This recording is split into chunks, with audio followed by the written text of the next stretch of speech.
السلام علیکم ورحمۃ اللہ تعالی وبرکاتہ نحمدہ ونصلی علی رسولہ الکریم اما بعد فاعوذ باللہ من الشیطان الرجیم بسم اللہ الرحمن الرحیم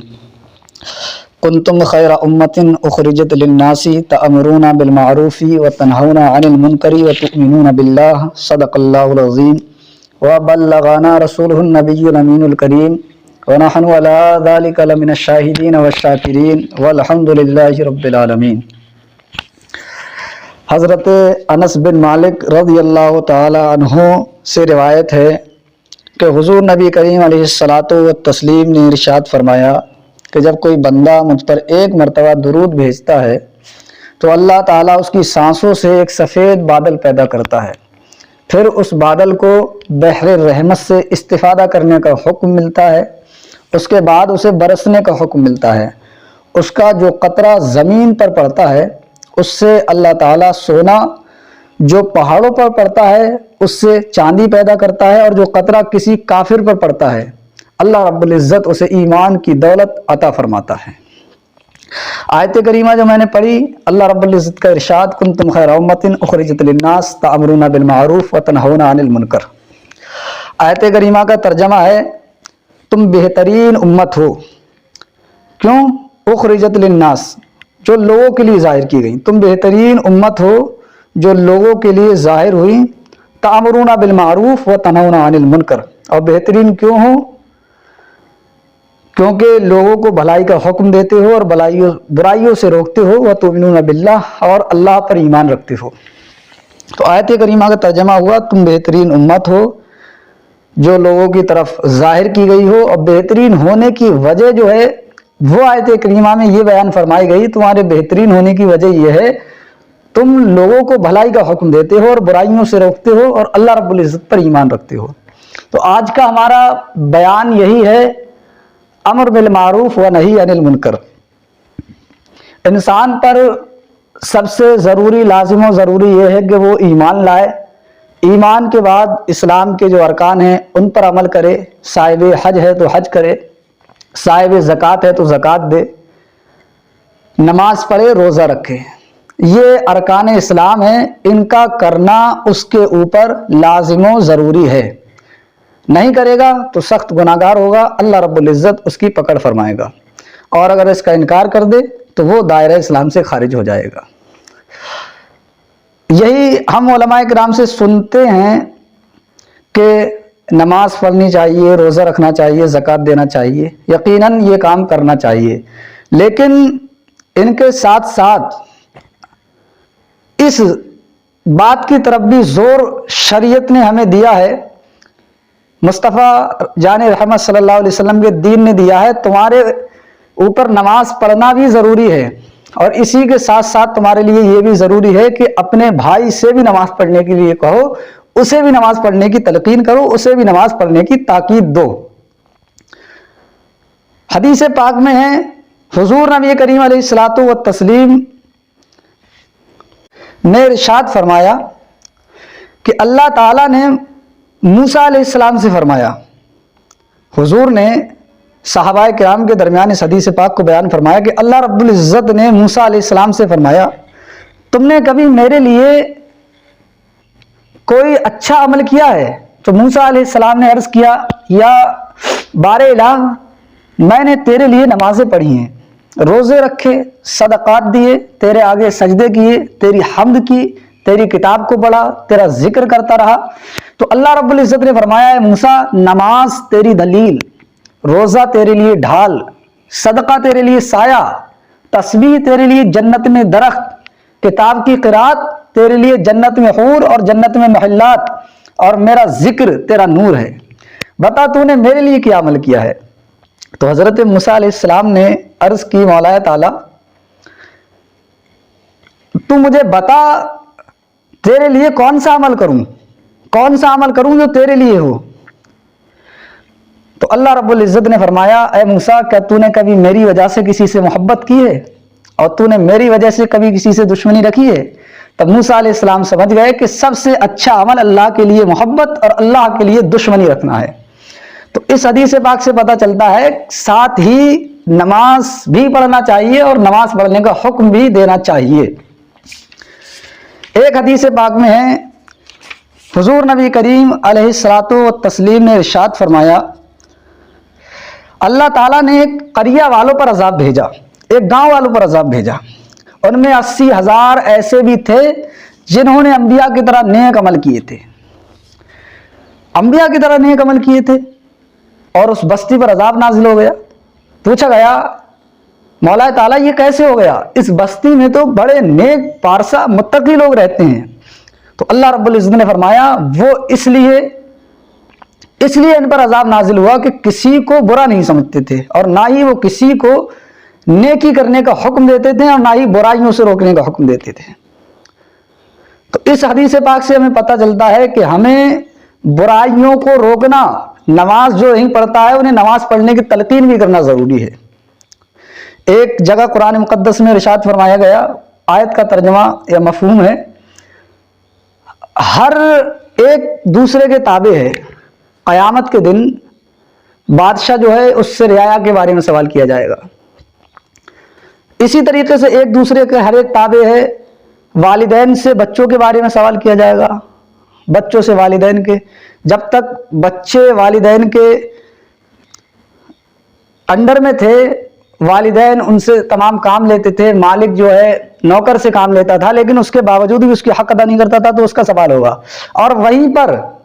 جو والدین اپنے بچوں کو نماز پڑھنے کی تلقین نہیں کرتے تھے، انہیں برائیوں سے نہیں روکتے تھے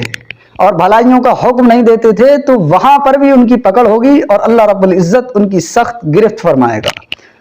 اور حدیث پاک ملاحظہ فرمائیں، حضرت ابو درداء رضی اللہ تعالیٰ عنہ سے مروی ہے، انہوں نے کہا کہ نیکی کا حکم دیتے رہنا اور برائیوں سے روکے رہنا، نہیں تو اللہ تعالیٰ تم پر ایسے حاکم مقرر کر دے گا جو تمہارے بزرگوں کا احترام نہیں کریں گے۔ جو حاکم تمہارے بزرگوں کا احترام نہیں کرے گا، تمہارے بچوں پر رحم نہیں کرے گا، تمہارے بڑے بلائیں گے لیکن ان کی بات نہیں مانی جائے گی، وہ مددگار طلب کریں گے مگر ان کی مدد نہیں کی جائے گی، اور وہ بخشش طلب کریں گے مگر ان کی بخشش طلب نہیں کی جائے گی۔ تو آج ہم ایسا وقت دیکھتے ہیں کہ ہم صرف اپنے کام میں مست ہیں۔ آج ایک فرقہ وہ ہے جو کہتا ہے ہم نماز پڑھ رہے ہیں، نماز پڑھنے کی تلقین کر رہے ہیں، یہی کافی ہے، لیکن وہاں پر یہ بھی ضروری ہے کہ جو خلاف امور کام ہو رہے ہیں ان سے روکا جائے۔ نبی کو اپنے جیسا بشر کہتا ہے اور کہتا ہے نماز پڑھ رہے اچھا کام کر رہا ہے، اس سے ہمیں مطلب نہیں روکتا ہے، اس کی پکڑ قیامت کے دن ہوگی۔ ضروری یہ بھی ہے جہاں نماز پڑھنے کا حکم دیتا ہے تو وہ جو خلاف شرع کام کرتا ہے، خلاف شرع عقیدہ رکھتا ہے، اس پر اس کی روک لگائے اور بتائے اس طریقے سے نبی حضور کو اپنا نبی مان، اس طریقے سے اللہ رب العزت کی عبادت کر۔ اب بہت سارے مسائل اسی حدیث پاک سے ہمیں جو ہے وہ دیکھنے کو مل جائیں گے۔ فرمایا گیا برائیوں سے روکتے رہنا، بھلائیوں کا حکم کرتے رہنا۔ آج جو ہم دیکھتے ہیں لوگ صوفی، جو ڈھونگی صوفی آج کے دور میں چل رہے ہیں، خلاف شرع خود کرتے ہیں اور اپنے آپ کو صوفی کہلاتے ہیں، در حقیقت یہ کوفی خلاف شرع کپڑے پہن کر، ہاتھ میں انگوٹھیاں ڈال کر، گلے میں وہ تار ڈال کر کے، جسے لاکٹ وغیرہ یا جو بھی بولتے ہیں، خلاف شرع جو کام کرتے ہیں، ہاتھوں میں کنگن پہنتے ہیں، خود ناچتے ہیں، دوسروں کو نچواتے ہیں، اور کسی کو کہتے ہیں ہم برا نہیں کہیں گے، کسی کی برائی نہیں کہیں گے، سب ہمارے بھائی ہیں۔ تو سخت پکڑ قیامت کے دن ان کی ہوگی۔ شریعت کے نام پر شریعت کی خلاف ورزی کر رہے ہیں، شریعت کے نام پر کما رہے ہیں، ان کے نام پر کھا رہے ہیں اور شریعت کا ہی نقصان کر رہے ہیں۔ آج جو دیکھنے میں آ رہے ہیں نام نہاد ڈھونگی پیر بابا، جنہیں پہلا کلمہ یاد نہیں، جنہیں ارکان اسلام یاد نہیں،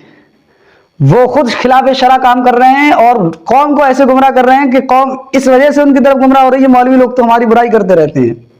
تب جب ان کے پاس جاؤ تو کہہ دیتے ہیں یہ حرام ہے، وہ حرام ہے، یہ ناجائز ہے، وہ ناجائز ہے۔ ان کے نزدیک تو سب صحیح ہے، جو آیا وہ ہمارا، آتے جاؤ، پھنستے جاؤ، دیتے جاؤ، کام بناتے جاؤ۔ ان کی پکڑ سخت قیامت کے دن پکڑ ہوگی، اور یہ رواج آج دیکھنے میں آ رہا ہے، بڑھتا جا رہا ہے۔ اور حدیث پاک جو حضور نبی کریم علیہ الصلوۃ والتسلیم نے ارشاد فرمائی تھی وہ حقیقت میں سامنے آتی جا رہی ہے۔ کیا تھی؟ محل غور، غور کرنے کا مقام،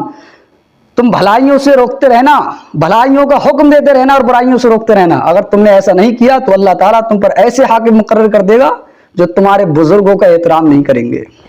ہمارے بزرگوں کا احترام نہیں کریں گے۔ آج یہ دور حاضر میں ہمیں دیکھنے کو ملتا ہے، جہاں دیکھو کہیں مدارس توڑے جا رہے ہیں، کہیں مزارات توڑے جا رہے ہیں، اور وہ ڈھونگی جنہیں نماز یاد نہیں، روزہ کے بارے میں معلومات نہیں کہ مفسدات روزے کے کیا ہیں، کیسے روزہ ٹوٹ جاتا ہے، کیسے روزہ صحیح و سالم ہوتا ہے، وہ کہتے ہیں ہم تو صوفی ہیں، ملا مولویوں سے مطلب نہیں ہے۔ انہیں دیکھیں اور دین مصطفیٰ صلی اللہ علیہ وسلم کو پڑھیں اور سمجھ جائیں یہ صوفی نہیں، یہ کوفی ہے، یہ بدکار ہے، یہ گستاخ ہے، اور اس سے دور بھاگیں، اس کے قریب بالکل نہ جائیں۔ اب یہ برائی ہوئی ایک برائی، اب برائی کو روکا کس طریقے سے جائے؟ ایسا تو ہے نہیں ہر آدمی ہر کسی کی مخالفت کر دے اور اسے اپنی جان خطرے میں ڈال دے۔ تو اس کے بارے میں حدیث پاک میں حضور نبی کریم علیہ الصلوۃ والتسلیم نے ارشاد فرمایا، تم میں سے جو کوئی کسی برائی کو دیکھے اسے چاہیے کہ قوت بازو سے مٹانے کی کوشش کرے، اگر اس کی طاقت نہ ہو تو زبان سے اسے مٹانے کی کوشش کرے، اگر یہ بھی نہ ہو سکے تو دل میں اسے برا جانے۔ اور یہ کمزور ترین ایمان ہے، یعنی ایمان والوں کا کمزور ترین فعل ہے کہ کم سے کم اسے دل میں تو برا جانے، دل میں برا جانے۔ اب ظاہر سی بات ہے، دل میں برا جانے گا تو یقیناً کبھی اس فعل کی طرف نہیں جائے گا، دل میں برا جانے گا تو اس فعل کے محبت کرنے والوں سے کبھی محبت نہیں کرے گا، دل میں برا جانے گا تو نہ کبھی اس سے ریلیشن رکھے گا، نہ اس کے پاس جائے گا، اور اس سے دوری اختیار کرتا ہوا چلا جائے گا۔ تو جہاں ہم سے ہو سکے دیکھیں کہ ہم اپنے ہاتھ سے روک سکتے ہیں یہ غلط کام، تو وہ ہاتھ سے کوشش کی جائے، یہ تمہارے اوپر لازم و ضروری ہے۔ جہاں تم دیکھتے ہو کہ تمہاری مخالفت سے برا کام رک سکتا ہے تو تمہارے اوپر ضروری ہے کہ مخالفت کے ذریعے اس کی مخالفت کرو، اس برے کام کو روکو، ورنہ کم سے کم یہ تو کر سکتے ہو تو اس میں شامل مت ہو، دل سے اسے برا جانو اور اس سے دور رہو، بالکل اس کے قریب مت جاؤ۔ ایک اور حدیث پاک ہے، حضور نبی کریم علیہ الصلوۃ والتسلیم نے ارشاد فرمایا، آقا فرماتے ہیں، مجھے اس ذات کی قسم جس کے قبضہ قدرت میں میری جان ہے، ایسا شخص جنت میں تمام بالا خانوں سے اوپر ہوگا، یہاں تک کہ شہداء کے بالا خانوں سے بھی اوپر ایک بالا خانہ ہے، اس میں ہوگا ایک بالا خانہ ہے اس میں ہوگا جس کے یاقوت اور سبز زمرد، یعنی زمرد کہتے ہیں ایک سبز رنگ کے قیمتی پتھر کا نام ہے، سبز زمرد کے 300 دروازے ہوں گے۔ جنت کے بالا خانوں سے تمام بالا خانوں میں اوپر ہوگا، اس کی خوبصورتی بتائی گئی، بالا خانہ ایسا ہوگا جس میں یاقوت اور سبز زمرد کے 300 دروازے ہوں گے۔ زمرد کہتے ہیں ایک سبز رنگ کا قیمتی پتھر جو ہیرو جواہرات سے بنا ہوا ہوتا ہے، اور ہر دروازہ نور سے معمور ہوگا، اور وہاں پر 300 پاک دامن حوریں ہوں گی جن سے اس کی شادی کی جائے گی۔ جب وہ کسی ایک حور کی طرف متوجہ ہوگا وہ کہے گی، تمہیں وہ دن یاد ہے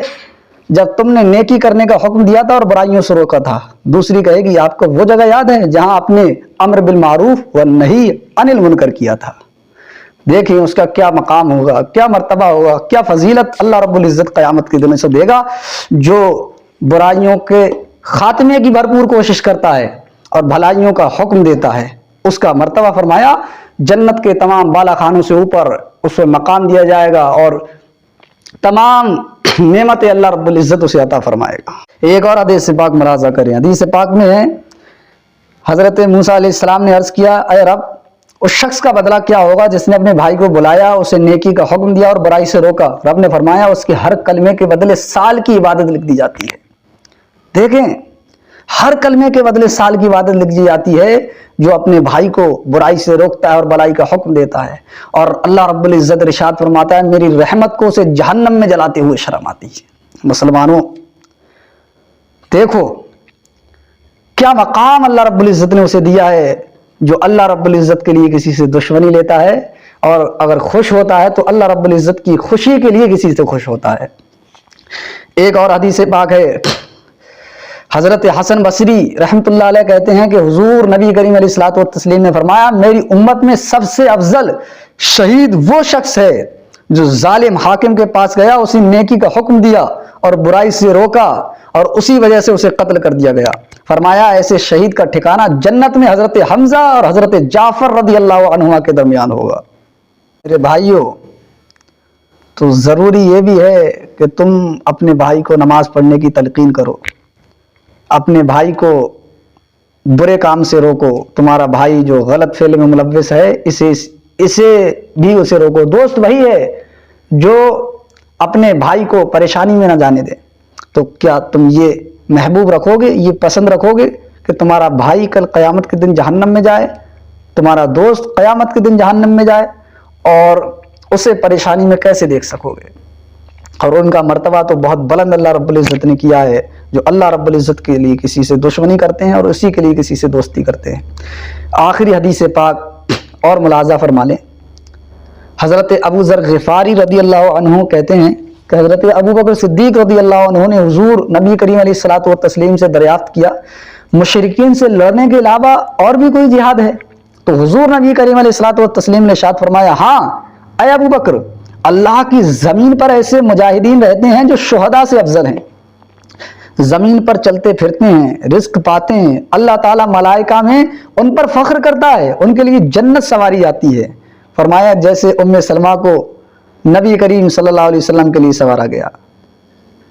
صدیق اکبر رضی اللہ عنہ نے پوچھا، حضور وہ کون لوگ ہیں جن کے لیے اتنی ساری فضیلتیں، اتنی ساری بھلائیاں ہیں؟ آپ نے فرمایا وہ نیکی کا حکم کرنے والے، برائیوں سے روکنے والے، اللہ کے لیے دشمنی اور اللہ کے لیے محبت کرنے والے ہیں۔ تو بڑا انعام، اکرام، عزت ان لوگوں کے لیے اللہ رب العزت نے رکھی ہے جو اللہ کے لیے کسی سے محبت رکھتے ہیں، اللہ کے لیے کسی سے برائی کرتے ہیں۔ حدیث پاک میں بھی ہے، لا یؤمن احدکم حتی اکون احب الیہ من والدہ وولدہ والناس اجمعین، تم لوگوں میں سے کوئی شخص جب تک مجھ سے محبت کرنے والا نہیں ہو سکتا جب تک کہ اپنے بھائی بہن اور والدین، تمام دنیا کے تمام لوگوں سے بڑھ کر کے مجھ سے محبت نہ کر لے۔ تو اس تمام باتوں سے ہمیں یہ پتہ چلتا ہے کہ ہمیں اللہ اور اس کے رسول حضور نبی کریم علیہ الصلوۃ والتسلیم سے محبت کرنا چاہیے، اور محبت ہی اصل ایمان ہے، محبت نہیں تو کچھ بھی نہیں۔ اور یہ بھی ان باتوں سے پتہ چلا، ساتھ ہی اپنے بھائیوں کو بھی حضور نبی کریم علیہ الصلوۃ والتسلیم اور اللہ رب العزت سے عشق اور سچی محبت کرنے کا حکم دینا چاہیے۔ اور ساتھ ہی یہ بھی پتہ چلا کہ اگر ہم اس شخص سے دور ہونا چاہیے، اس شخص سے دور بھاگنا چاہیے جو ایسے کام کرتا ہے جو اللہ اور اس کے رسول کو ناپسند ہے، اللہ کو ناپسند ہے اور رسول کو ناپسند ہے، تو اس شخص کی ہمیں کوئی ضرورت نہیں ہے، کوئی حاجت نہیں ہے۔ جس نے دنیا بنائی، کائنات بنائی، تمام نعمتیں اسے دی، پھر بھی اس کے خلاف کام کرتا ہے، تو ایسے شخص سے دور رہو، یا پھر اسے تلقین کرو، سمجھاؤ کہ یہ کام خدا را مت کرو، یہ اللہ اور اس کے رسول کو ناپسند ہے، اللہ کی ناراضگی کا باعث ہیں۔ دنیا تھوڑے قلیل مدت ہے، اس میں رہ کر کے تم اپنی نفس خواہشات کو پورا کرتے ہو، خواہشات نفسانی کو پورا کرتے ہو، اور قیامت کے دن یہ تمام لذتیں جو اٹھا چکے ہو ان کا معاملہ بڑا سختی کے ساتھ تم سے لیا جائے گا۔ تو یہی نچوڑ اس کلام کا نکلتا ہے کہ خود بھی اچھے کام کرو اور ساتھ ہی اچھے کام کرنے کا اپنے ساتھ والوں کو حکم دو، اور ان لوگوں کے بہکامے میں بالکل مت آؤ جو شریعت کی خلاف ورزی کرتے ہیں، نہ جن کی صورت شریعت کے موافق ہے، نہ جن کا لباس شریعت کے موافق ہے، اور کہتے ہیں ہم تو صوفی ہیں۔ شریعت اور مولوی لوگوں کی لائن الگ ہے، طریقت کی الگ ہے۔ وہ پڑھیں بزرگان دین کو، علامہ امام غزالی کو پڑھیں، منہاج العابدین کو پڑھیں، مکاشفۃ القلوب کو پڑھیں، کہ صوفی وہی ہوگا جو شریعت کے دائرے میں رہ سکتا ہے۔ صوفی کی تعریف تو یہ کی گئی ہے جس کا ہر فعل رضا الہی کے لیے ہو، اور جس کی زندگی شریعت کے دائرے میں ہو، اور وہ شریعت کی دھجیاں اڑا رہا ہے، اسے نماز یاد نہیں، روزہ یاد نہیں، اس کا چہرہ سنت نبوی کے موافق نہیں، وہ اپنے آپ کو صوفی کہے۔ تو اللہ رب العزت ہمیں ایسے خبیثوں سے، ملعونوں سے جو دین کو بدنام کرتے ہیں، ان سے بچائے اور راہ راست پر رکھے، دین مصطفیٰ صلی اللہ علیہ وسلم پر قائم رکھے۔ السلام علیکم ورحمۃ اللہ وبرکاتہ۔ السلام علیکم